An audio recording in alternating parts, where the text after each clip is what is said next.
अम्मार का रोल है, अम्मार जो है वो सदफ़ पे इंतहाई जान छिड़कता है और दानिया अम्मार के पीछे पागल है। ये लव ट्रायंगल भी बड़ा अजीब-सा दिखाया गया है इसमें, और इसमें अम्मार बेचारा बहुत ही काबिल तर्स लग रहा है।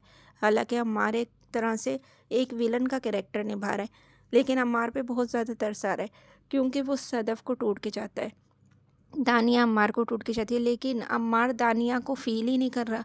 अम्मार की नज़रों में दानिया की कोई वैल्यू ही नहीं है कि वो मेरे ऊपर मर रही है या उसका मेरे से कोई अटैचमेंट है। वो मुझे पैसे खिलाती रही है, मुझे अफ़ोर्ड करती रही है, और दानिया जो है वो सदफ़ की बहुत ही क्लोज़ फ्रेंड है। दानिया को एक तरफ तो ये बहुत बड़ा सदमा है कि अम्मार मुझसे नहीं किसी और लड़की से प्यार करता है, और जब सदफ़ दानिया को ये बताती है कि अम्मार ने मुझसे इज़हार मोहब्बत किया है, तो फिर दानिया का पारा हाई हो जाता है, और दानिया सदफ़ के घर बैठी चाय पी रही होती है, वो चाय का कप वहीं फेंक के नीचे फ़र्श पे चाय गिरती है सारी, और कप टूटता है, और वो जो है वो उसका घर छोड़ के चली जाती है गुस्से में। और सदफ़ की माँ उसी वक़्त आती है और वो कहती है कि भई ये क्या सीन है, तुम्हारी दोस्त ऐसे नाराज़ होके क्यों चली गई? तो सदफ़ यकलख़्त अपनी माँ को सारी बात बता देती है। अपनी माँ से वो कुछ भी नहीं छुपाती।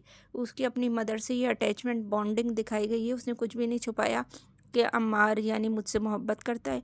आपका शक सही साबित हुआ कि मैं समझती थी अम्मार सिर्फ़ मेरा दोस्त है, इसलिए मुझे पिक एंड ड्रॉप दे रहा है, उसके पास कार है।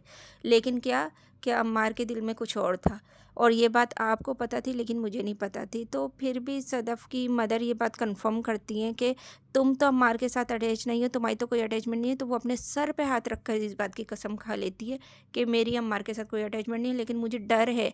अम्मार कह रहा है अगर मुझे तुमने इनकार किया तो मैं तो मर जाऊँगा, मैं तो नहीं रह पाऊँगा ज़िंदा।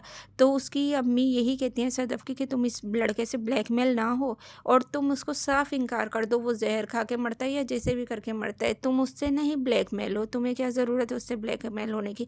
और वो यही करती है, वो उठा के कॉल लगा देती है जी अम्मार को, और कहती है देखो मेरे सामने इस वक्त मेरी अम्मी खड़ी हैं, और मैं उनकी कसम खा के कहती हूँ मुझे तो तुमसे प्यार नहीं है। तो अम्मार के कदमों तले ज़मीन निकल जाती है।